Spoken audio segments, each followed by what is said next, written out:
Hola, hola a todos muchachos, ¿qué tal se encuentran? Mi nombre es Alberto Tobar, fundador de la Real Academia de Ajedrez de Tampico. Espero que se encuentren de maravilla. Si están viendo esto es porque están por comenzar el curso de preparación de 800 de Elo a 1100 puntos de Elo. Perfecto, les damos la bienvenida. Por supuesto, muchísimas gracias por formar parte de la Real Academia de Ajedrez de Tampico. Y bueno, espero que sea de su agrado todo este contenido.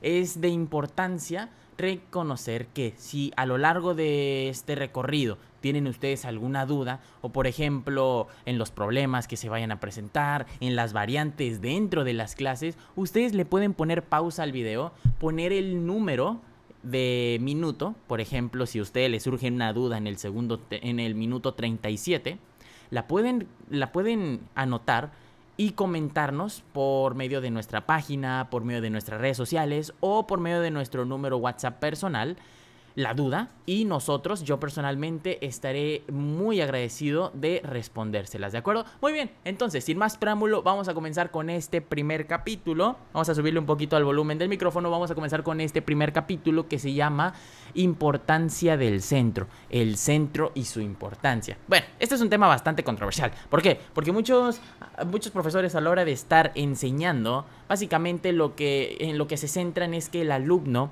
entienda que hay 4 casillas centrales. En este caso, D5, E5, D4 y E4, ¿sí? Lo cual, esto es correcto. Si ustedes han tenido algún profesor anterior o si ustedes por cuenta propia han asumido que este es el centro, perfecto. De hecho, están en lo correcto. Solamente que no estamos en el año 1800, en el sentido de que no nos podemos quedar con esta información. Necesitamos más. ¿Y cómo la vamos a obtener? Sencillo. Aparte de con este curso, tenemos que visualizarlo de la siguiente manera. Estas casillas que he marcado de rojo se le conoce como el centro original, ¿sí? El centro clásico. ¿Cuál es el problema? El problema, muchachos, es que el centro no solamente abarca esto, sino que también hace referencia a D6, E6, F5, F4, E3, D3, C4 y C5. A esto, muchachos, nosotros le conocemos como el centro hiperampliado. Y es bastante interesante porque, por ejemplo, ustedes me dirán, bueno, ¿de qué me sirve la casilla E6 en particular? Les sirve de mucho si quieren estudiar partidas con la defensa francesa, que empieza con E4 y E6. A esto se le conoce como la defensa francesa y teóricamente también está dominando el centro, pero un poquito más alejado, ¿sí? Y también tenemos, evidentemente, las casillas de C6, F6, C3 y F3. A esto, en conjunto, voy a quitar las flechitas, a esto, todo esto en conjunto se le conoce como el centro hiperampliado. Y muchos dirán, bueno, pero ¿de qué me sirve considerar la casilla C6 como el centro? Bueno, lo que pasa es que hay muchas defensas que involucran el dominio de este tipo de casillas en el primer movimiento. ¿Cómo cuál? Bueno, tenemos por ejemplo E4, a ver, voy a ponerlo de azul, E4 y C6. A esto se le conoce como la defensa Caro-Kann. Y dentro de la defensa Caro-Kann, que es una de las defensas más rocosas, tenemos muchas variantes que deben de conocer en el momento en el que ustedes tomen la decisión de tomar el ajedrez como algo, si no algo como más profesional, un poquito más en serio. Y sobre todo cuando ya quieran llevarlo a niveles profesionales. Porque existen muchas variantes como por ejemplo la Caro-Kann, variante del avance, la variante del intercambio, la variante tal, la variante fantasía, ¿de acuerdo? Entonces todas estas aperturas y todas estas defensas radican en función de 3 tipos de centro: el centro normal, el original, el centro ampliado y el centro hiperampliado, lo cual evidentemente es de gran importancia a la hora de estar estudiando profundamente las aperturas, que de momento no las vamos a estudiar profundamente porque primero necesitamos incluir los conceptos básicos. Recuerden que los conceptos básicos del ajedrez no hace referencia a conceptos de elo pequeño o de personas que apenas están empezando a jugar. No, al decir principios básicos, decimos principios, obviamente por los fundamentos, sí, eso es cierto, pero al decir básicos no hacemos referencia a que sean sencillos, a que sean de jugadores con un nivel de juego bajo. Hacemos referencia a que son repetitivos en todas las partidas o en casi todas. En este caso, el centro es un concepto básico porque se repite en absolutamente todas las partidas, desde las partidas que ustedes juegan hasta las partidas que van a jugar en torneos, hasta las partidas que juega, por ejemplo, Magnus Carlsen, el campeón mundial actual, hoy a mes de mayo 2022, ¿de acuerdo? Entonces, bastante importante. Perfecto. Entonces, en función de esto, nosotros tenemos que saber también que hay 3 tipos de escuela. En el ajedrez se estudian 3 tipos de escuelas principales. Tenemos la escuela clásica, tenemos la escuela moderna y tenemos la escuela hipermoderna. En el primer caso, la escuela clásica fue la escuela que acuñó o que acuñaron personajes ajedrecísticos inmortales, como por ejemplo el primer campeón del mundo en el ajedrez oficial, ¿verdad? Porque acuérdense que antaño había campeones del mundo pero no oficiales, precisamente porque no existía un torneo que dijese, ¿sabes qué? Si ganas este torneo eres el campeón del mundo. Entonces, antes eran campeones mundiales no oficiales. Ahorita, como ya se sabe que ya está, todo esto está regulado, se lo conocen como campeones mundiales oficiales. Y el primero de ellos fue Wilhelm Steinitz. Él desarrolló teorías acerca de que se tenía que considerar que los peones centrales en la apertura eran clave, ¿de acuerdo? Muy bien, hemos sufrido un pequeño corte precisamente porque quise poner el termómetro del ajedrez. Aquí si ven mi cursor, este es el termómetro para que puedan observar la partida. Perfecto, entonces, ¿a qué vamos? A que las escuelas clásicas se denotaban con E4 y D4, es decir, empezar la partida siempre con E4 o bien con la jugada de D4, que ahorita no me va a dejar hacerla, pero bueno, es básicamente eso. Y hoy en día nosotros utilizamos bastante esto. La apertura de E4 es una apertura muy filosa que puede llevar a jugadas o a defensas como por ejemplo la defensa Caro-Kann con C6 o por ejemplo la defensa siciliana con C5. Evidentemente lo más frecuente, bueno, si nos juegan D5 se le conocería como la defensa escandinava. Ante E5 no tendría nombre, se llama apertura de doble peón de rey, ¿de acuerdo? ¿Por qué? Porque todavía se tiene que definir la posición, como desarrollando los caballos, desarrollando el alfil a C4, a B5, no sé, pasarlo por G2 realizando un fianqueto, etcétera, ¿de acuerdo? Son muchas las ideas. Y con D4 hay bastantes aperturas y defensas, como por ejemplo el juego indio, que es uno de los más famosos, o por ejemplo ante el doble peón de dama C4 tendríamos un gambito de dama, y dentro de este derivarían muchas defensas, como por ejemplo el gambito de dama aceptado, el gambito de dama declinado, que es el más frecuente, ataque Trompowsky. También tenemos a la defensa eslava, semieslava, muchísimas cosas que ustedes tienen que saber, pero actualmente únicamente que se queden con la idea de que todas estas partidas todas estas jugadas van a transponer a diferentes aperturas y defensas, ¿de acuerdo? Perfecto. Y luego viene la escuela clásica, la escuela moderna del ajedrez. Repito, paso 1 o escuela número 1, la escuela clásica, donde nos decía que hay que controlar el centro. Recordemos que el centro son las casillas de E4, D4, D5 y E5 con los peones centrales, con los respectivos peones centrales de E y de D para ambos bandos, el blanco y el negro. Y luego también tenemos la escuela moderna, ¿de acuerdo? Esta escuela moderna está dictada por grandes maestros como por ejemplo Richard Reti, que es uno de los grandes maestros inmortales del ajedrez. También tenemos al gran maestro Van Griet,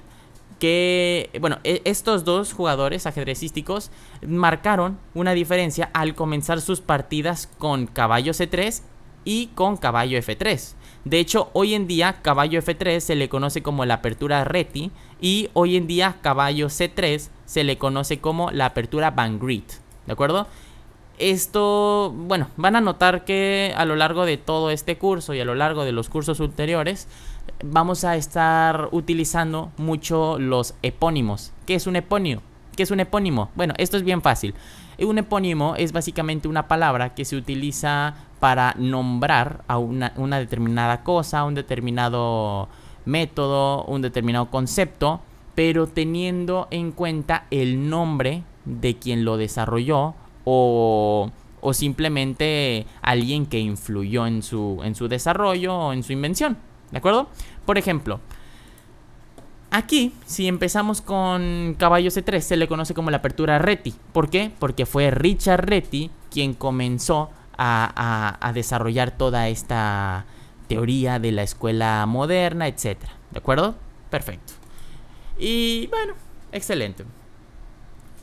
Luego, ya pasamos la escuela clásica, ya pasamos la escuela moderna, ahora tenemos la escuela hipermoderna. ¿Qué es la escuela hipermoderna? Bien fácil. La escuela hipermoderna es básicamente el concepto de que no necesariamente tenemos que utilizar los peones centrales o los caballos para jugar una buena partida de ajedrez, sino que también podemos utilizar los peones laterales, como los peones de C2 y los peones de F2. Bueno, esto es algo que desarrolló, por ejemplo, el gran maestro Tartakower, muy famoso hoy en día, y fue precisamente el principal exponente en aquella época de algo llamado apertura inglesa. La apertura inglesa, para fines prácticos, básicamente es empezar la partida con C4. Hay un homólogo, empezar la partida con F4. Si empezamos la partida con C4, se le conoce como apertura inglesa. Si empezamos la partida con F4, se le conoce como apertura de Bird, ¿sí? La apertura inglesa es frecuentemente confundida con otra apertura que se llama apertura catalana, pero hay una diferencia. En la apertura inglesa nada más se juega C4 y luego ya se va desarrollando la teoría como tal, y la partida empieza con C4. Y en la catalana la partida empieza con D4 o con C4, pero termina haciéndose D4 en algún momento de la partida, ¿de acuerdo? En un momento próximo de la partida, en la apertura obviamente. Muy bien, entonces, ¿a qué voy con todo esto? ¿O a dónde quiero llegar? ¿O qué importancia tiene que ver esto que estoy comentando con la importancia del centro? Bueno, pues que se puede defender con diferentes piezas, con diferentes peones y de diferentes lugares, ¿de acuerdo? En esta clase nos vamos a centrar en cómo defender el centro con los peones. En la clase siguiente a esta vamos a centrarnos en cómo defender el centro, pero utilizando las piezas menores principalmente. Caballos, alfiles, torres, dama, ¿de acuerdo? Aunque las torres y la dama ya son piezas mayores, pero recuerden que siempre tenemos que considerar que hay que hacer un ataque sistemático al rey. Es decir, con todas nuestras piezas atacar al rey opuesto. Si nada más utilizamos un caballo para atacar al otro rey, nunca vamos a lograr nada. Se necesitan, como mínimo, 2 piezas. ¿De acuerdo? Perfecto. Entonces, ¿a qué voy? A que la escuela clásica con E4 y D4 básicamente hace referencia a que hay que controlar el centro, las casillas centrales. De hecho, nótese por favor que aquí claramente se está visualizando que con E4 y con D4 descaradamente venimos y controlamos las casillas centrales de D5. ¿Sí lo notan? Siendo estas parte del centro. Ahora, con D4 también atacamos o defendemos o controlamos una de las casillas centrales, en este caso E5. ¿Ya lo notan? Ahora, ¿qué pasa? Que con caballo F3 también se hace lo mismo. Se defiende D4 y se defiende E5. Teóricamente una casilla central. ¿Ya lo vieron? Y si se fijan, a ver, aquí se los voy a poner. Si se fijan, muchachos, estos puntos naranjas son el centro hiperampliado. Entonces, cuando utilizamos el caballo a F3, marcamos la llegada de un caballo al centro hiperampliado, que no deja de ser un tipo de centro. Y luego las jugadas como C4 básicamente controlan D5, que también es una de las casillas centrales, ¿de acuerdo? Ahora, cabe recalcar que C4 se utiliza mucho en la élite, en la apertura inglesa, también la apertura catalana, ambas con la jugada típica de G3, alfil G2, caballo F3 y enroque corto. Si no me entienden ahorita, no se preocupen, básicamente les estoy dando una idea de cómo se juega la apertura inglesa y cómo se juega la apertura catalana, pero igualmente vamos a darle una clase específica a esas aperturas en cursos ulteriores a este, donde se va a hablar por más de 10 horas acerca de la inglesa. Entonces, si creen que ahorita voy muy rápido, no se preocupen, ahorita con que sepan que forma parte de la escuela hipermoderna. Entonces sí, la apertura inglesa se utiliza mucho en la élite, pero F4, la apertura de bird, así como pájaro en inglés, bird, B-I-R-D, ese no se usa mucho. La verdad no se utiliza mucho en la élite debido a que ya se sabe cómo contrarrestar todo esta apertura de bird.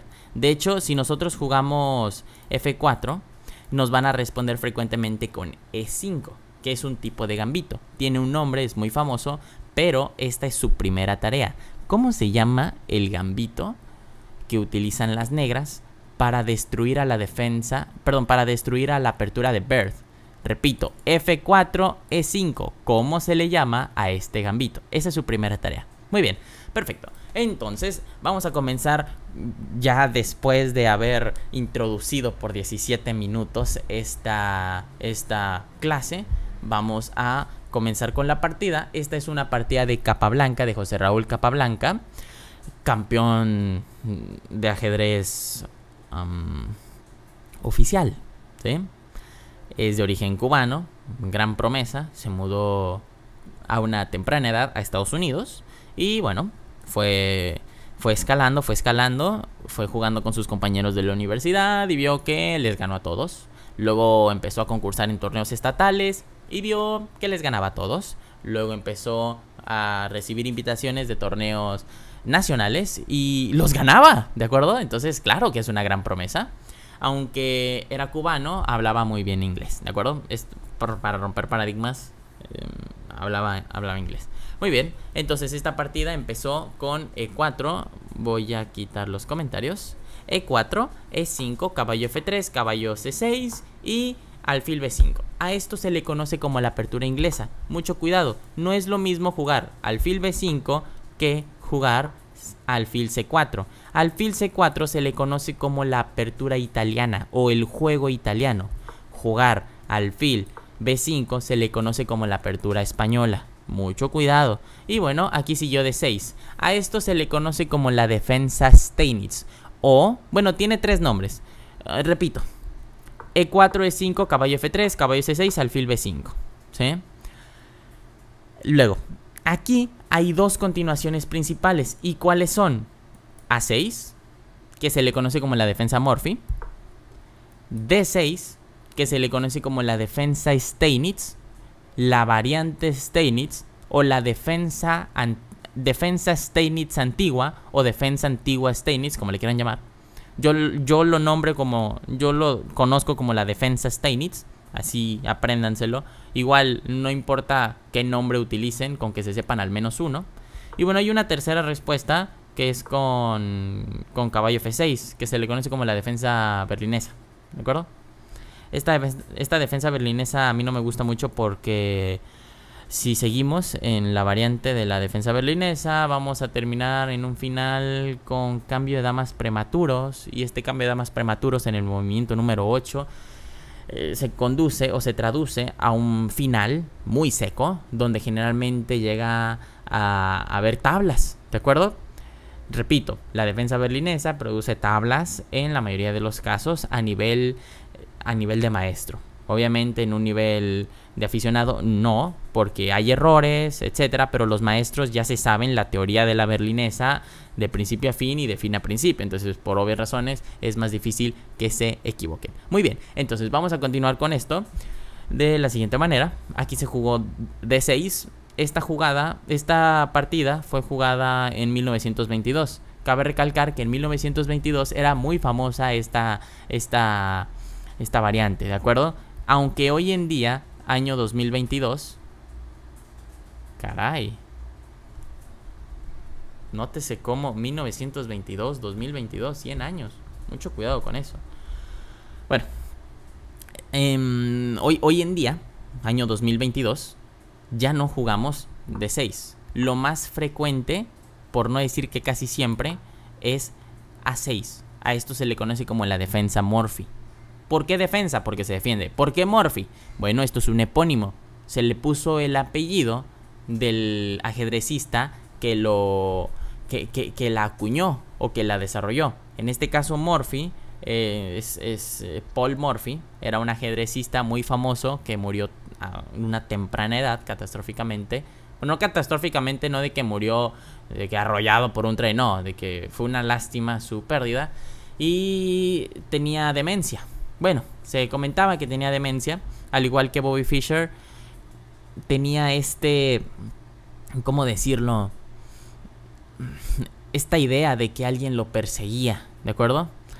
Bueno, cabe recalcar que incluso con su gran fuerza ajedrecista, muchas veces se llegó a retirar de torneos en plena partida porque decía que los rusos le iban a robar sus zapatos y que lo estaban espiando con cámaras que habían puesto en su calzado. ¿Sí? Bueno. Yo entiendo que esto a lo mejor y puede sonar un poco irrelevante, pero es para que conozcan la teoría y la historia de las personas que idearon y de los ajedrecistas que desarrollaron toda esta teoría que hoy en día conocimos y que hoy en día jugamos sin siquiera pensar en el movimiento de A6 como un movimiento extremadamente difícil, pero en aquella época era una novedad. ¡Wow! Me jugó la apertura española y me jugó A6. Impresionante. Hoy en día sabemos que hay miles y miles y miles, incluso millones de partidas con la Ruy López variante Morphy o defensa Morphy. Pero bueno, ya saben, hace 100 años no habían tantas partidas, ¿verdad? Continuamos.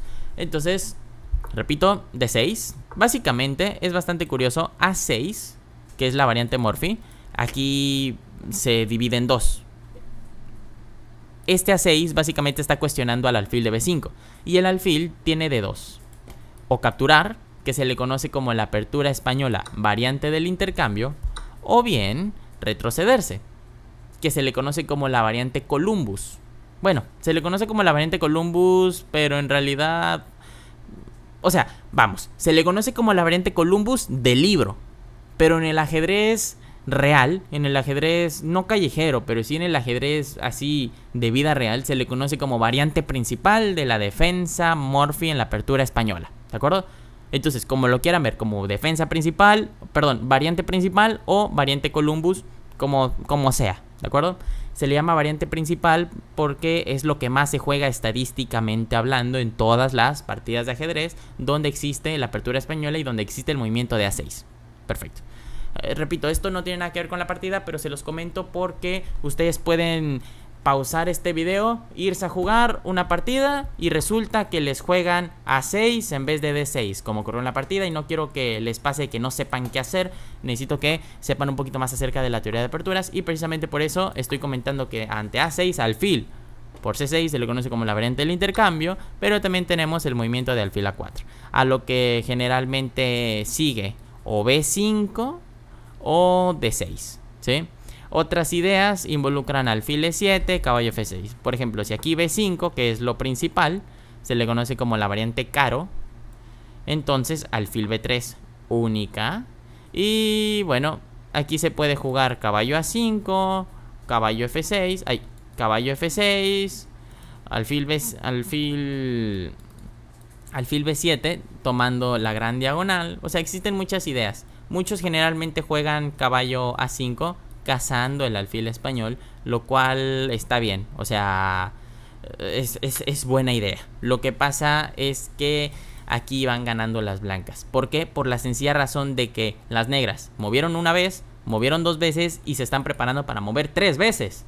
Por mientras, el blanco puede aprovechar para enrocarse, el tranquilo, y muchos pueden decir, pero mi alfil español se está yendo, que se vaya. Acuérdense que ese alfil es intercambiable por ventaja en desarrollo y posición. ¿Por qué? Porque después de A por B3, nótese por favor que su torre, la torre de A1, ya está jugando y ni siquiera se ha tenido que mover. ¿Sí notan cómo la compensación es bastante? Bueno, perfecto. Pero no vayamos a divagar bastante en esto o vamos a crear una partida de la nada. En la partida se jugó alfil B5, D6, D4. Y quiero que piensen mucho en esta posición. D4 obviamente es para atacar el centro. Se dice que el centro es importante. Por eso el tema es ese, ¿no? El centro y su importancia. Pero más importante aún es saber qué están amenazando. Por ejemplo, D4, muchos pensarán que amenaza D5. Pero muchos otros pensarán que en realidad amenaza D por E5. ¿Quién está bien? ¿Quién está mal? Bueno, bien fácil. Aquí, si el negro se descuida y juega algo como caballo F6, las blancas aquí ganan directamente. ¿Por qué? Por la sencilla razón de que se produce D por E5. Muchos pensarán, oye, pero D5 es una mejor jugada. No, no es una mejor jugada, porque viene A6. ¿Y cuál es el inconveniente de que venga A6? Bueno, el inconveniente es el siguiente. A la hora de que ustedes están jugando, tienen que saber que un alfil en B5 es bueno para clavar. Pero ¿qué pasa cuando juegan A6? Que están cuestionando al alfil de B5 y tiene D2. Evidentemente, o intercambiarlo o retrocederlo. En esta posición, obviamente, objetivamente mejor es retrocederlo a alfil A4. ¿Cuál es el problema? Que uno dice, bueno, es que D5 es una buena jugada porque como está clavado el rey, el caballo, porque el alfil está apuntando al rey vía rayos X, pues entonces excelente. A la siguiente lo voy a capturar con el peón y gano pieza limpia. Sí, eso sí es cierto. Pero lo que pasa es que las negras se salvan al jugar B5. Uy, perdón. Al jugar B5, ¿sí? Molestando otra vez al alfil. Y una vez que se retiren al alfil B3, el caballo se va a A5, cazando al alfil. Y bueno, aquí las blancas, en realidad, si se fijan, les voy a poner la barrita. No es que estén mejor, de hecho aparece como igualdad, pero es el problema, que aparece como igualdad. Aparece en igualdad de una posición en donde las blancas deberían de estar ganando.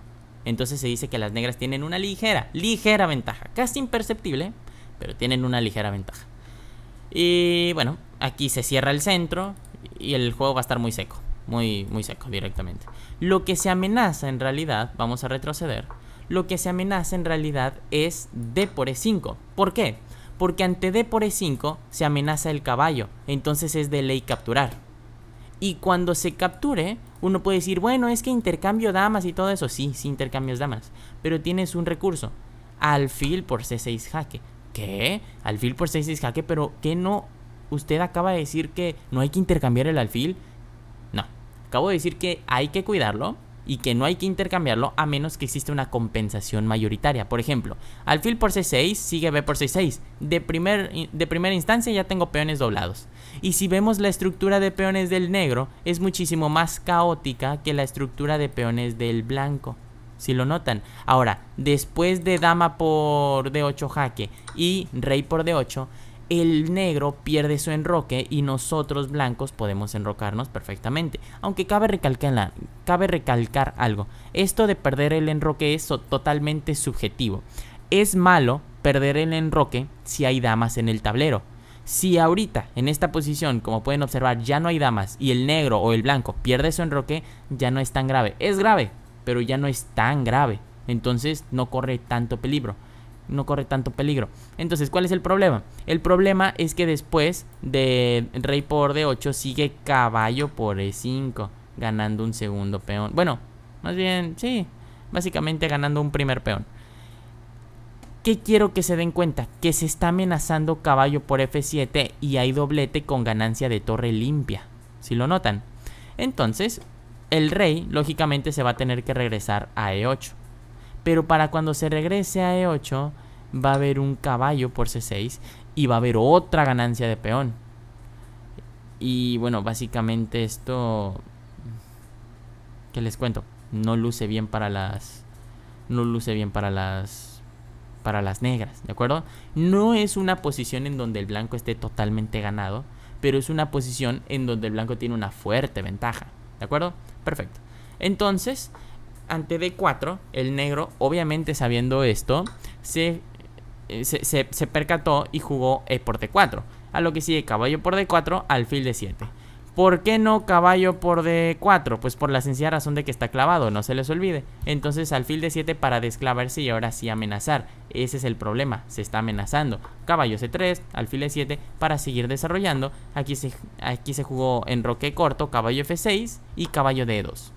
Esta jugada es bastante importante. La jugada de caballo D2 es muy brillante y de hecho es un poquito contraintuitiva. Si ustedes le preguntan al módulo cuál es la mejor jugada aquí, les va a decir que posiblemente caballo por C6, alfil por C6, alfil por C6 y B por C6.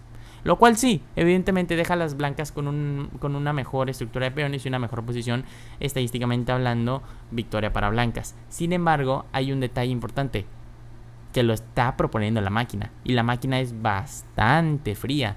Literalmente puede calcular miles y miles y miles de variantes en menos de un minuto. ¿A qué voy? A que ustedes no pueden jugar como máquinas. Deben de jugar similar a la máquina, pero no como máquinas. Por la sencilla razón de que imagínense que les toca jugar contra un oponente muy fuerte o un oponente que ustedes respetan mucho, y si pierden, lo pierden todo, etcétera. Bueno, va a haber ocasiones en donde los nervios o los apuros de tiempo influyan en su posición, ¿de acuerdo? No es lo mismo estar jugando un campeonato con 10 minutos que un campeonato con 1 minuto. Las computadoras no pasa nada que les quede 1 minuto, van a seguir razonando miles y miles de variantes. Y ustedes, si les queda 1 minuto, nada más van a poder seleccionar las más pues sí, las que luzcan mejor. Y se les puede pasar algo por el simple hecho de ser humanos. ¿Qué pasa? Que quiero que observen esta posición. Nótese por favor que las blancas llegan hasta la quinta fila. Es decir, la acción de las blancas llegan hasta la quinta fila, mientras que la acción de las negras están reservadas directamente en estas últimas 3 filas, ¿sí? Punto importante. Acuérdense que las columnas son en vertical y las filas son en horizontal. Es decir, columna D, columna E, columna F, fila 4, fila 5, fila 6. Entonces, las blancas, nótese todo el espacio que tienen, y las negras, nótese todo el espacio que tienen. Entonces, aquí nos podemos dar una clara idea de quién tiene ventaja de espacio. Y este es el primer detalle en función de la importancia del centro. El centro es muchísimo más importante conforme más espacio tengan. A mayor espacio, mayor ventaja. Y esto es algo que deben de considerar. Si ustedes son el bando que tienen poco espacio, intenten intercambiar piezas a medida de lo posible, mediante el intercambio de piezas, el intercambio de peones, que teóricamente también es un tipo de pieza, pero por las características especiales del peón se estudia en un bloque aparte. Entonces, intercambio de piezas menores, intercambio de peones y rupturas, ¿de acuerdo? Rupturas masivas, simplificaciones, ¿de acuerdo? Una pieza, otra pieza, otra pieza, otra pieza. Como, por ejemplo, caballo por C6 jaque, alfil por C6, alfil por C6, B por C6. Eso es un intercambio masivo o una simplificación. Se le conoce como una simplificación a 2 intercambios seguidos, ¿de acuerdo? Muy bien. Entonces, aquí Capablanca jugó caballo de E2. ¿Por qué? Porque nótese, por favor, que el negro tiene poco espacio. El negro, cuando tiene poco espacio, en el ajedrez se dice que ese bando está congestionado. Congestionado quiere decir poco espacio. Obviamente, congestionado en la vida real no tiene nada que ver con poco espacio. Básicamente involucra un cúmulo de secreción. Bien puede ser mocos, lo que sea. Y hace que tengan la nariz tapada. En la vida real, yo siempre lo he dicho, una persona va a la farmacia, compra fexofenadina de 180 miligramos y se las va tomando. Perfecto. Congestión nasal aliviada. Pero en el ajedrez, ustedes no les pueden dar fexofenadina a sus piezas, ¿de acuerdo? No les pueden dar antihistamínicos. Entonces, ¿qué hacen? Intercambiar piezas para tener más espacio para maniobrar. Precisamente como Capablanca no quiere intercambiar piezas. Y esto es importante. Si ustedes son el bando que tiene mayoría de espacio, a medida de lo posible, y esto es bastante importante, a medida de lo posible hay que evitar el intercambio de piezas con, por ejemplo, caballo de E2. Básicamente, y si lo notan, A ver. Aquí. Nótese cómo aquí ponen caballo D2. Es bueno, una palomita. Pero dicen que lo mejor era caballo por C6. Esto es relativo, muchachos. Acuérdense que lo que está pasando con caballo D2 es que está dejando al negro congestionado. Ah, ¿tienes problemas de espacio? Bueno, te dejo con tus problemas. Evito simplificaciones, ¿de acuerdo? Y bueno, aquí se jugó caballo E5. ¿Por qué? Porque ahora se está proponiendo un nuevo intercambio de piezas. En este caso, con los alfiles de B5 y de D7 respectivamente para el blanco y para el negro. Ahora, quiero que piensen en esta posición. Juegan blancas. Ustedes dicen, bueno, lo que pasa es que aquí el profe me dijo que tengo que evitar los intercambios. Y como aquí me están proponiendo un intercambio, ¿sí? Pues entonces me voy a alfil A4. No. ¿Por qué? Porque viene alfil por A4, caballo por A4 y se quedan con un caballo extremadamente lateralizado que para volver al juego con C3 tiene que gastar otro turno. ¿De acuerdo? Aparte de que se les va el peón de 4, ¿de acuerdo? Bueno, entonces alfil A4 no. Entonces alfil C5. Perdón, entonces alfil C4. No, tampoco, porque se les va el alfil directamente. Bueno, entonces alfil D3. No, porque se les va y de todos modos intercambian. Entonces, ¿cuál es la solución? A ver, si el profe me dijo que no tengo que tengo que evitar el intercambio y aquí no lo puedo evitar, ¿cuál es la solución? Bien fácil. Acuérdense que yo lo que dije es que a medida de lo posible eviten el intercambio. A medida de lo posible. Si ustedes están en esta posición y ven que de cualquier manera se va a terminar por intercambiar el alfil de B5, entonces sean ustedes quien lo intercambien. ¿Por qué?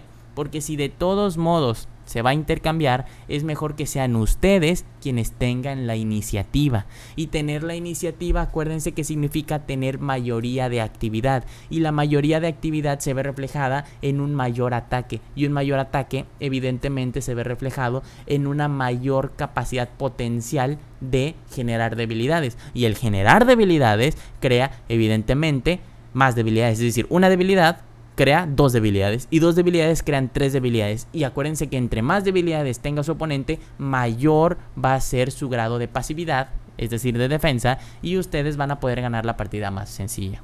¿De acuerdo? Perfecto. Entonces por eso se jugó alfil por D7, a lo que siguió caballo E por D7, caballo G3. Esto es importante. El caballo se retira a G3, número 1, para darle espacio a la dama, por ejemplo en G4, por ejemplo en H5.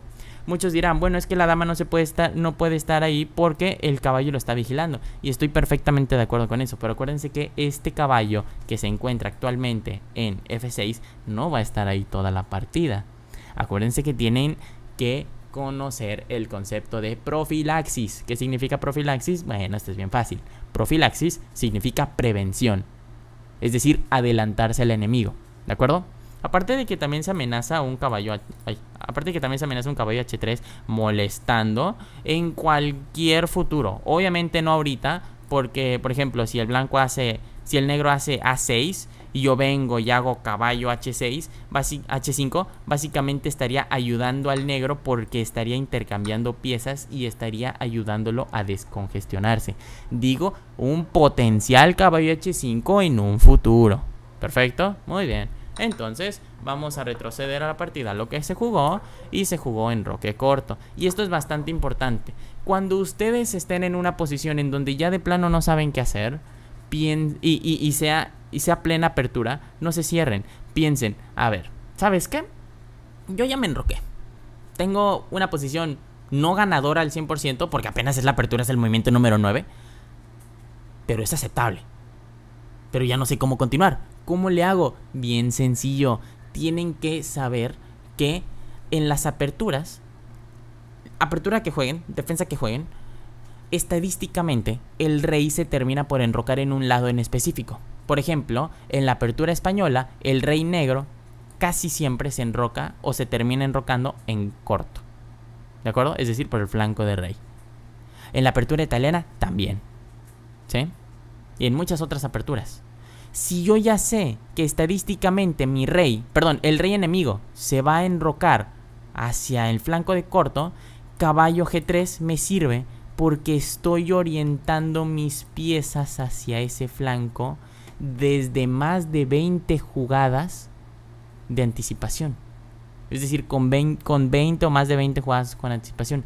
Eso es importante porque así juegan los maestros. Ustedes se dan cuenta que están mejorando cuando se ponen a hacer jugadas básicamente de profilaxis. Es decir, que no nos sirvan ahorita, pero que nos sirvan de maravilla en un futuro. En un futuro que puede ser próximo o en un futuro que puede ser a mediano plazo. ¿Perfecto? Muy bien.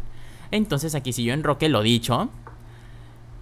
B3, esta jugada de B3 fue bastante criticada en su momento, pero tiene bastante sentido y quiero que lo entiendan muy bien. Siempre que vean jugadas como B3, como B6, como G6 y como G3, únicamente estos movimientos de peones o sus contrapartes, B5, B4, G5 y G4. Nada más que estos yo no lo recomendaría porque, o sea, casi nunca se juega. De hecho, en todos mis años jugando nunca los he visto. Bueno, sí, a lo mejor y una o dos veces, pero ustedes quédense con lo más frecuente, con lo que les van a jugar 9.5 de cada 10 partidas, literalmente hablando. Entonces, cada que jueguen B3, B6, G6 y G3 es para que este alfil se fianquete, ¿sí? Obviamente estamos hablando de la apertura, ¿sí? Si hacen B3 en el final, pues posiblemente ya ni siquiera exista el alfil, ¿de acuerdo? Estamos hablando de la apertura. Entonces este B3 obviamente es para hacer alfil B2 y correr por la gran diagonal. Si por ejemplo aquí mi rival me juega B6, es obviamente para hacer alfil B7 y correr por la gran diagonal, que ahorita no tendría sentido porque ya ni siquiera hay alfil, es lo que les comento. Por eso digo que es lo que ocurre en las aperturas, pero no en todas y no siempre, ¿de acuerdo? Por ejemplo, aquí el negro no tendría sentido que hiciese G6 para alfil G7, porque el alfil está del otro lado para empezar, ¿sí lo notan? Entonces no tendría sentido, pero aquí sí se puede y ayuda bastante porque si se fijan, una vez que se juega caballo E8 y alfil B2, este alfil está mirando vía rayos X de nuevo al enroque. Siempre tienen que posicionar sus piezas estratégicamente hablando para que miren hacia el enroque. Si ustedes se ponen a mirar las piezas, o sea, si ustedes organizan las piezas y están mirando de lado hacia el lado opuesto, no les va a servir de nada, o sea, directamente, a menos que tengan un peón en sexta o en séptima que esté a uno de coronar. Bueno, ahí a lo mejor y sí, pero en plena apertura no, ¿de acuerdo? Es como, no sé si han visto Hércules, que dice el malo de la historia, el que tiene fuego azul, el de, oigan chicos, el Olimpo está por allá. Lo mismo, si ustedes ponen un alfil ahorita en G2, que ahorita ya no existe, ¿verdad? Pero estoy hablando de en un pasado o en una partida alterna. Si ustedes ponen el alfil G2 y se enrocan en corto, de nada va a servir, ¿de acuerdo? A menos que estén jugando esquemas especializados en donde se haga eso a propósito. ¿Como en dónde?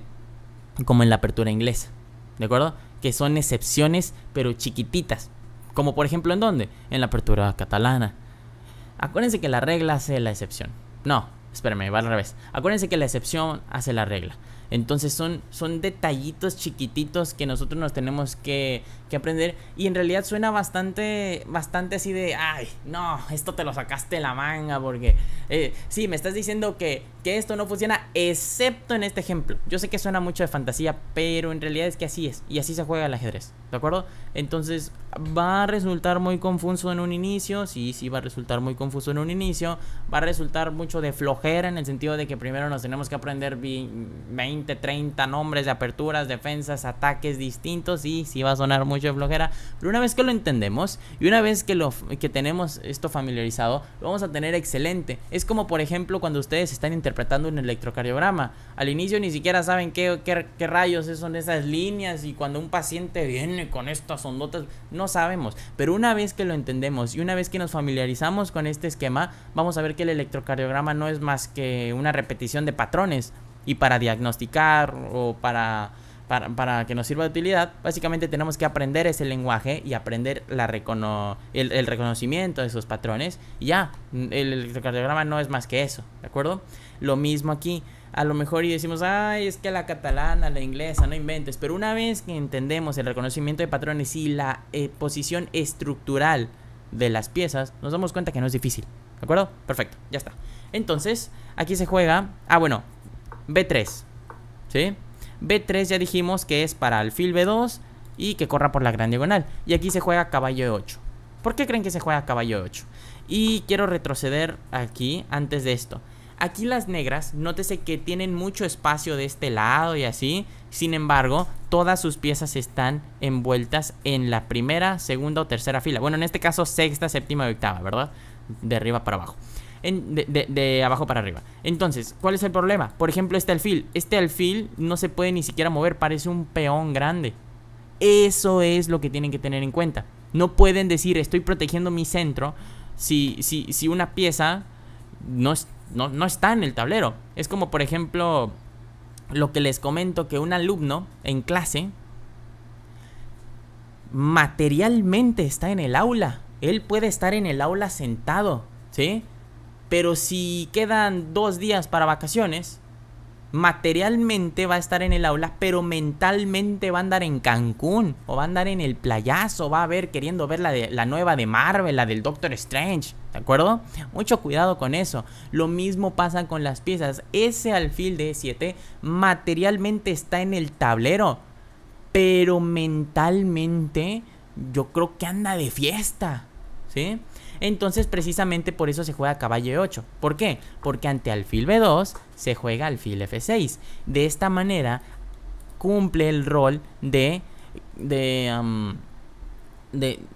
hacerle frente a este alfil de B2, que es muy potente, y contrarrestar su poder. Ahora, ¿qué pasa? ¿Cuál es el contra?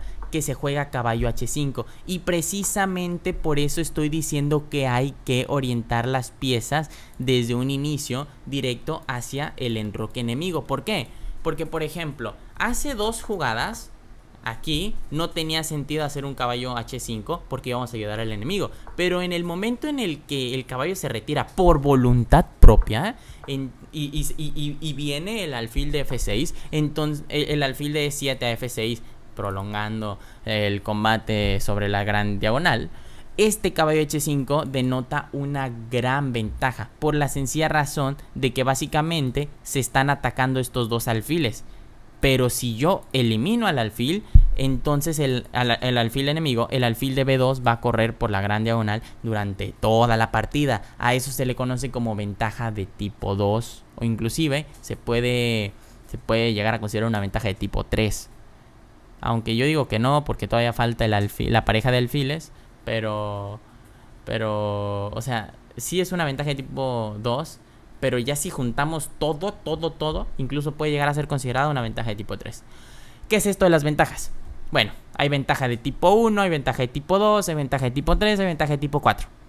En algunos libros lo nombran como ventaja de tipo A, B, C y D. No se lo aprendan, básicamente es algo bastante importante, pero es algo muy avanzado.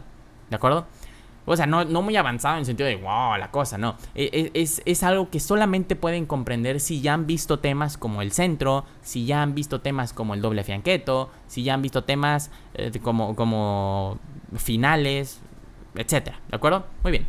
Entonces este caballo H5 es bastante importante porque ataca al alfil. Y aquí las negras cometen un error. Alfil E5. ¿Qué pasa? Que esto no tiene sentido porque permite un F4. Y vuelve a molestar el alfil, ¿sí? Entonces el alfil ya no se puede regresar porque se intercambia. Lo único que tiene que hacer es resignarse y hacer alfil por C3, que fue lo que se jugó en la partida. ¿Cuál es el inconveniente? Pues ese, que estaba en F6, se fue a E5 y tras F4, alfil por C3.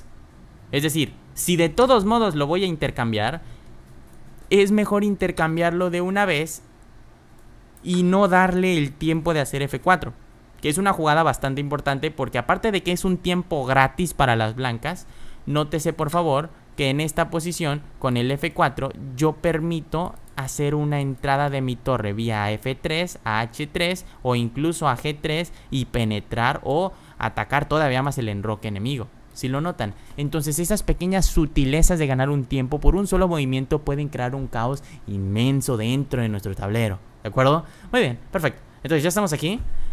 Sigo caballo de F6.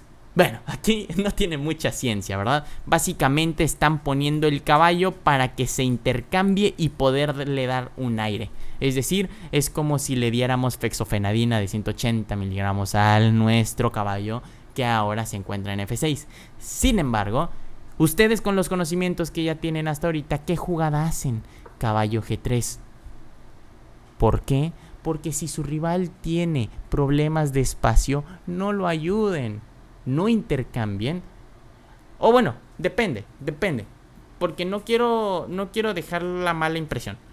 En una partida normal, pues sí, jueguen como ahorita les estoy enseñando.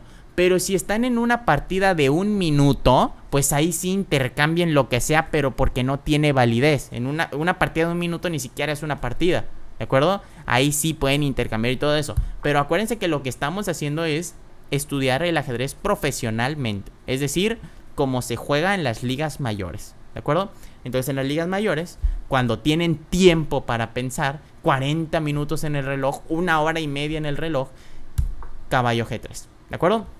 A esto siguió dama D7 con el motivo de darle una conexión a ambas torres. Pero obviamente esto todavía va a tardar porque se tiene que hacer C6 o C5 para darle escape al otro caballo que se encuentra en E8 a una casilla de liberación. Muy bien, perfecto. Entonces, aquí se jugó dama D3. Acuérdense que dama D3 tiene dos opciones. Perdón, tiene dos factores que involucran el hecho de que esta jugada la consideremos una buena jugada. El primero es que conecta las torres. Así como se realizó dama D7 con el motivo de conectar las torres, es importante que se conecten las torres porque así podemos alinearlas en las columnas centrales y penetrar hasta séptima fila. Eso lo veremos más adelante. También se alinea en una casilla en donde esté apuntando hacia el enroque enemigo. Y muchos dirán, esta jugada es muy tonta. ¿Por qué? Porque incluso, o sea, sí, estoy mirando en H7, pero hay un caballo. Sí, pero ese caballo no va a estar siempre ahí, ¿de acuerdo? Así como dijimos que caballo G3 para caballo H5, aunque no ahorita, porque está un caballo en F6, bueno, lo mismo, va a haber un momento en el que se va a retirar voluntariamente u obligatoriamente y vamos a aprovechar esa jugada que hicimos jugadas antes. A eso se llama correcta profilaxis. Ahora, mucho cuidado. Hay algo que se llama principio de alfiles de capa blanca. ¿Qué nos dice este principio? Bien sencillo. Si nosotros tenemos nada más un alfil, tenemos que poner nuestra dama en una casilla de color opuesto al de nuestro alfil para que simule ser un alfil y cumpla la función de un cortacuchillos. Bueno, pues no de un cortacuchillos, sino de una sierra que corta el tablero en dos. ¿Sí lo ven? Bastante impresionante cómo razonaba Capablanca, ¿de acuerdo? Y esto desde su juventud. Bastante. ¿Por qué creen que se le llama genio cubano? Porque era un genio, ¿de acuerdo? Muy bien, perfecto. Entonces no solamente esta jugada cumple con el principio de conectar las torres, sino que también, ojo, cumple con el principio de los alfiles de Capablanca y también pone la dama en una casilla en donde vaya a poder realizar un ataque a la descubierta en un futuro próximo o a mediano plazo, no a largo plazo, ¿de acuerdo? Muy bien, perfecto. Entonces aquí torre de 8, obviamente, básicamente lo que pretenden es darle con todo, liberar a ese caballo en E8. Y se juega torre de 1, claro, si el negro mete presión en octava fila, las blancas meten presión en primera fila y se dan con todo, ¿verdad? Obvio. C6. C6, muchos pensarán que es para alfil caballo C7. Bueno, en realidad C6 es para D5. Y esto es otro concepto clave que ustedes tienen que conocer. Se le llama el impulso de los peones. Básicamente, hagan de cuenta que ustedes, imagínense que ustedes están saltando, ¿no? O sea, salto, no salto de altitud, salto de longitud. A ver qué tan largo es su salto. O sea, ustedes están aquí, a ver cuánto saltan, ¿sí? ¿Cómo van a saltar más? Si ustedes así están en seco y se ponen a saltar, o si retroceden tantito, agarran vuelo y saltan. Pues obviamente van a saltar más si agarran vuelo. Lo dicho, este C6 es para agarrar vuelo y poder realizar una buena ruptura en D5. Básicamente es como un talón, ¿sí? Es un talón que le está que está apoyando el peón que va a avanzar, ¿de acuerdo? Y aquí se jugó caballo F5, ahorita van a entender por qué se jugó caballo F5, a lo que siguió D5, lo dicho, el talón, el soporte, como habíamos dicho, el impulso, sí habíamos dicho impulso, y aquí hay un bombazo, caballo por G7, impresionante jugada, nadie se la veía venir, y de hecho si lo ven, creo que lo marca como error, sí, lo marca como error. ¿Qué? ¿Cómo que lo marca como error? Bueno, y bueno, aquí la jugada que siguió fue D por E4, ¿sí? Pero ¿cómo que lo marca como error? No entiendo. Bueno, lo que pasa es que hay diferentes conceptos que ustedes tienen que entender para jugar ajedrez profesional, y uno de ellos, aparte ya dejando de lado toda la teoría y la cosa, hay un concepto psicológico que involucra el hecho de que los sacrificios son bombazos que desequilibran al oponente, y cuando lo desequilibran afectan su razonamiento, porque dicen, ¿cómo que me sacrificó un caballo? Ya para que un jugador le sacrifique a alguien una pieza, significa que puede jugar sin esa pieza, o sea que lo está subestimando. Eso es lo que generalmente se piensa en los torneos. Hoy en día se sabe que en realidad un sacrificio no significa nada de eso, ni que el ajedrez fuera un deporte en donde se pelea el orgullo y toda la cosa. No, claro que no. O sea, un sacrificio bonito y la cosa. Y es una buena combinación, es un buen razonamiento, ¿de acuerdo? Pero bueno, ¿qué pasa aquí? Que el negro tiene 3 opciones. De hecho tiene 4. Y por eso lo marca como un error. Pero principalmente se ven tres variantes principales. La primera, claro, me sacrificaron un caballo por el peón de G7. Lo importante es que sea el peón de G7. Si hubiera sido el peón de H7, si hubiera sido el peón de F7, no tendría relevancia. Pero como fue el peón de G7, sí tiene mucha relevancia. ¿Y qué tiene de especial el peón de G7? Bueno, tiene de especial que es precisamente el peón donde así literalmente atrasito estaba el rey. ¿De acuerdo? Ahorita van a ver a qué me refiero. Ahí les va. Hay 3 opciones. Capturar con caballo, capturar con rey, 1. Capturar con caballo, 2. O simplemente ignorarlo y seguir con D por E4. ¿De acuerdo? Para empezar, si se captura con rey, es horrible porque sigue E5, ¿sí? Molestando al caballo. Y una vez que se retire el caballo, por ejemplo a G4, va a seguir E6. E6, jaque. Y una vez que se tapen, se pierde la dama. ¿Ya lo vieron? Entonces esta no es una buena jugada. Y es una combinación impresionante de Capablanca porque todas las jugadas eran refutadas. Ahora, ya sabemos que no se puede capturar con rey. Bueno, pero ¿podemos capturar con caballo? No. ¿Por qué? Porque se seguiría alfil por F6. ¿De qué me sirve saber que seguiría alfil por F6? Alfil por F6 recupera el caballo, deja abierta esta columna, y esta columna me sirve porque se está amenazando la torre y se está amenazando el caballo, ¿de acuerdo? ¿Qué pasa si salvo la torre con, por ejemplo, torre de E8? Bueno, pues que viene la sencillísima dama G3. Y si notan, el jaque mate es totalmente inevitable. Aquí se está atacando el caballo y se está clavando y amenazando mate directito. Entonces lo único que se puede hacer es dama G4, pero después de dama por G4, a la siguiente, jueguen lo que jueguen, por ejemplo a 6, va a seguir dama por G7 y esto sería jaque mate. No se puede evitar el mate, ¿de acuerdo? Perfecto, entonces capturar con caballo tampoco es buena idea. Y lo que hizo nuestro compañerito de piezas negras fue D por E4. Esto tampoco es bueno. ¿Por qué? Pausen el video, les voy a dar 5 segundos y encuentren la solución. 5 segundos.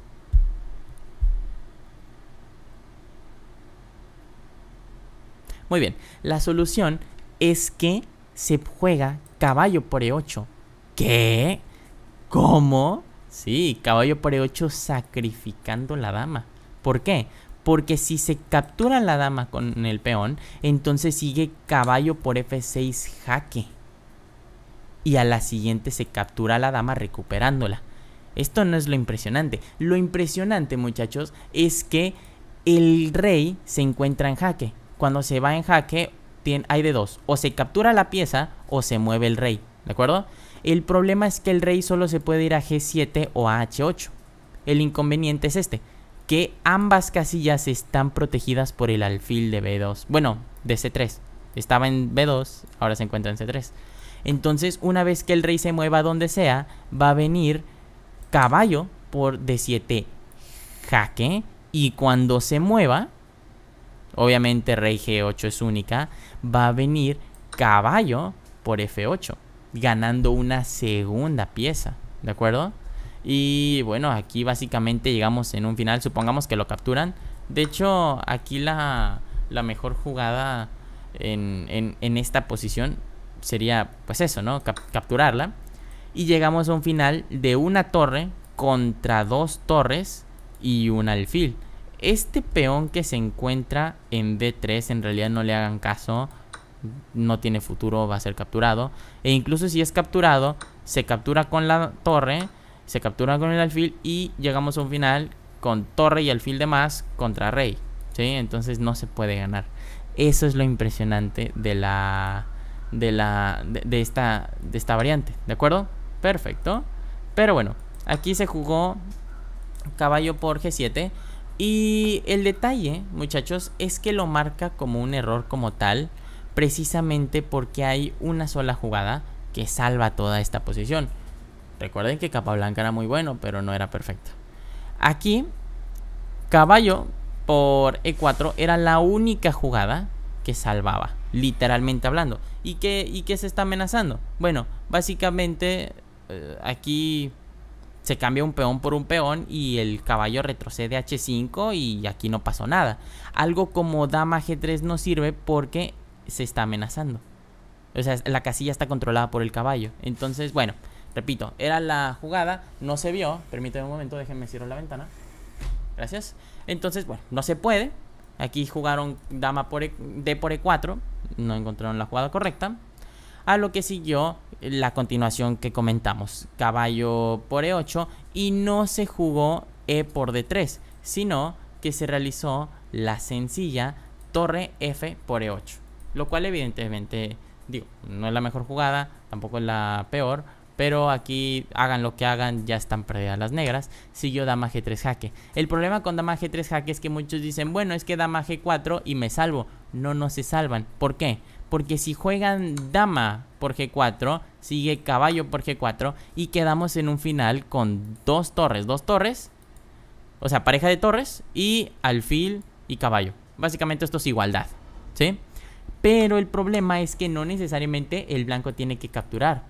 Primero, a ver, si capturamos aquí en G4, nos recapturan con el caballo. Entonces primero capturamos el caballo, es decir, el caballo indefenso. Y ahora si nos capturan con la dama, capturamos con el peón de G, es decir, H por G3. Y si contamos, quedamos con pieza de más. ¿De dónde salió la pieza de más? Salió de este caballo que estaba indefenso. Entonces alfil por F6. Ahora sí se está amenazando dama por G4. Y ya no va a haber un caballo por G4 porque ya no hay caballo. Entonces por eso se tiene que intercambiar la dama. Pero ya tenemos caballo de menos. Ya tienen caballo de menos, pieza de menos. Y nótese que este es un final en donde aquí ganan las blancas, ¿de acuerdo? Esta partida continuó con torre D5, torre por D5, C por D5, rey F2, torre C8, torre C1. Obviamente torre C8 era para penetrar por C2. Obviamente torre C1 es para defender en C2. A lo que sigue torre C6 atacando al alfil. Entonces alfil D4. Alfil D4 es una jugada muy buena. ¿Por qué? Porque se retira de la amenaza y también sirve como un freno de este par de peones y permite que el rey tranquilamente se venga a E3. Y bueno, una vez que muevan el alfil a donde sea, literalmente hablando, se puede ir a D4 y ganar la partida tranquilamente. Acuérdense que cuando ustedes ya tienen una ventaja posicional, ya ni siquiera tienen prisa. Entonces aquí siguió A6, rey A3, H5, buscando contrajuego del otro lado del tablero, pero aquí ya es bastante difícil. Se jugó C3, ¿por qué? Porque con C3 básicamente le pasan el peón al alfil y liberan a la torre de la defensa del peón de C2 para que se pueda venir a H1 y ulteriormente a capturar el peón de H5. Entonces, bueno, ante esta situación se jugó F5, torre H1, lo dicho, torre H6. El problema es que aquí se defiende el peón, ¿verdad? Pero es un error. Sí, se defiende, ok, pero esta torre queda pasiva, queda atada a la defensa de un peón. Entonces alfil E5, B5, alfil E5 evidentemente para que pudieran hacer rey D4 y ulteriormente puedan capturar en D5. Y así siguió la partida, rey F7 intentando, pues eso, ¿no?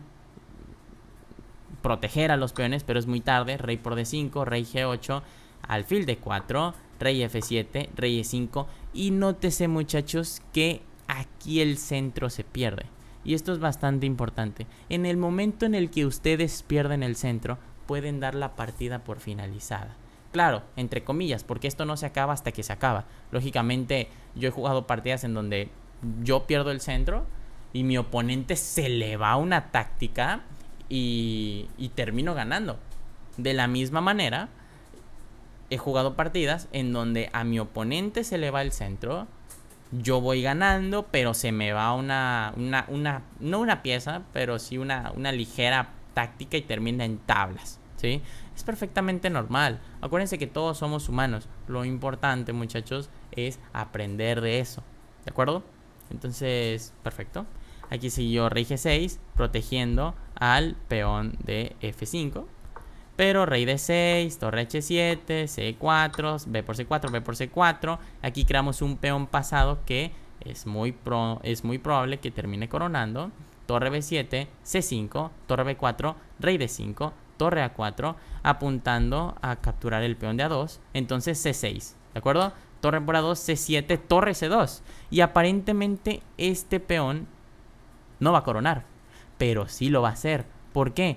Porque aquí las blancas hacen alfil C5. Esto es un jugadón, ¿sí? Básicamente a esto se le conoce como el tapón. Bueno, nada más se le conoce como tapón, ¿sí?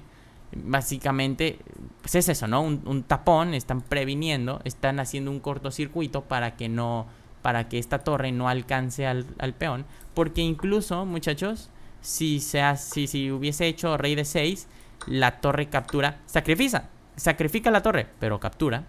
Y para ganar, primero tendríamos que venir con la torre a A1, eliminar el peón de A6, luego volver a A1, volver a H1 y luego, bueno, encargarnos del peón de H5, luego el de F5, luego el de E4, etc. Entonces, no digo que no sea bueno, de todos modos tienen el final ganado. Pero la diferencia entre un alumno y un profesor es precisamente que el alumno gana, pero en 30 jugadas. Y el profesor lo gana en el menor número de jugadas necesarias. ¿De acuerdo? Por eso es importante alfil C5. Y aquí a la siguiente casi que es irremediable que va a terminar coronando.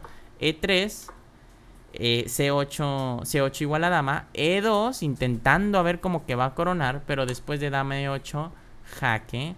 Nótese que este peón ya está controlado, ¿de acuerdo? De hecho, esta partida no acaba aquí. Siguió rey G7, alfil de 4 jaque. Y a la hora de que se hace alfil de 4 jaque, solamente le queda rey H6. Nótese, por favor, que el poder de la dama está tapando los sitios de escape de el rey negro a G6. Y el alfil de D4 está protegiendo el sitio de escape de G7. A su vez, esta dama en E8 está protegiendo en H5. Por lo tanto, después de torre por H5, esto es jaque mate. Debido a que el rey no tiene a dónde irse. No puede capturar porque está la dama.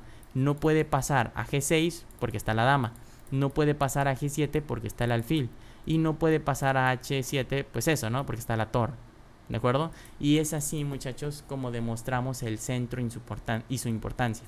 Si generamos un desarrollo de piezas en donde no tengamos una disposición armónica y en donde no las pongamos en la casilla respectiva adecuada, no vamos a terminar con un resultado positivo, ¿de acuerdo? En la siguiente lección veremos acerca del desarrollo de sus piezas activa, nivel maestro, obviamente. No vamos a decir, ay muchachos, las piezas en C6, los caballos en F3, en C3, no, eso no, o sea, obviamente eso es muy básico, todo el mundo lo sabe. Aquí están para aprender cosas nuevas y están para volverse profesionales. Bueno, muchachos, muchísimas gracias por visualizar la clase del día de hoy.